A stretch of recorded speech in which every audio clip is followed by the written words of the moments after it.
tools you will need to complete your iPad screen repair are your cracked iPad, the new digitizer, a metal spudger tool, a Phillips screwdriver, an X-Acto knife, adhesive strips, and a pair of safety glasses. You may also want to put a mat or towel down to catch any loose pieces of glass. Make sure that before beginning this process you take caution and protect your eyes and your hands from the glass you'll be removing from the iPad. To begin your screen repair, start with the X-Acto knife and run it around the sides of your iPad. If you need more help prying the screen up, use the metal spudger tool to pry the digitizer out of the metal shell. Be careful not to cut too deep, as you may cut cables important to your lock and volume buttons functions.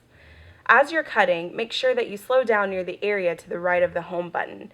Your Wi-Fi antenna sits here, and you'll need to carefully separate it from your old digitizer without cutting it. Keep cutting and lifting the old glass until it separates from the metal shell of the iPad. Next, you will need to remove the home button assembly from the old screen with your X-Acto knife. Make sure you remove the home screen button and the bridge behind it.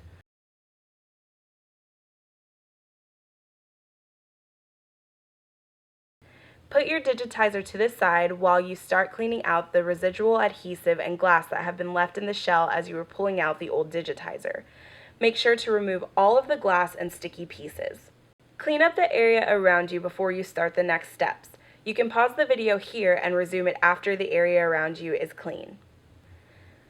Next, take your Phillips head screwdriver and unscrew the small screws located at each of the four corners of the iPad screen. Place those screws to the side and pull the iPad out of its shell.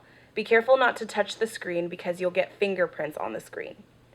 Locate the bracket on the left side of the shell and use your metal spudger tool to push the bracket back and loosen the old ribbon from that area.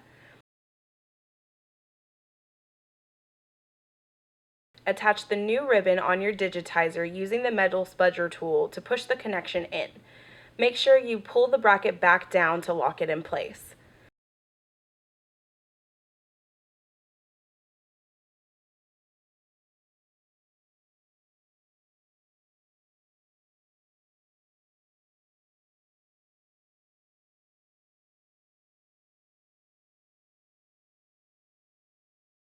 Put the screen back onto the iPad shell and replace the 4 screws you took out just before. Apply adhesive to the iPad shell. You may need scissors to cut off longer pieces. Make sure you apply the adhesive all the way around the unit. Install your home button and the bridge on your new digitizer by adding small pieces of adhesive to the bridge and laying it horizontally across the new digitizer.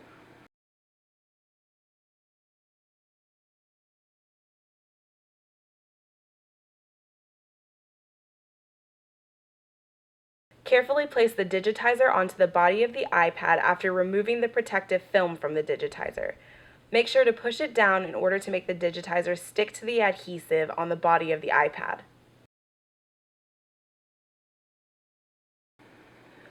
Wipe off your screen to get rid of any smudges or fingerprints. Turn your iPad back on and check your Wi-Fi settings to make sure it works. Test the home button and a few icons to make sure it's all working properly. After that, you've completed the process of installing a new digitizer on your iPad.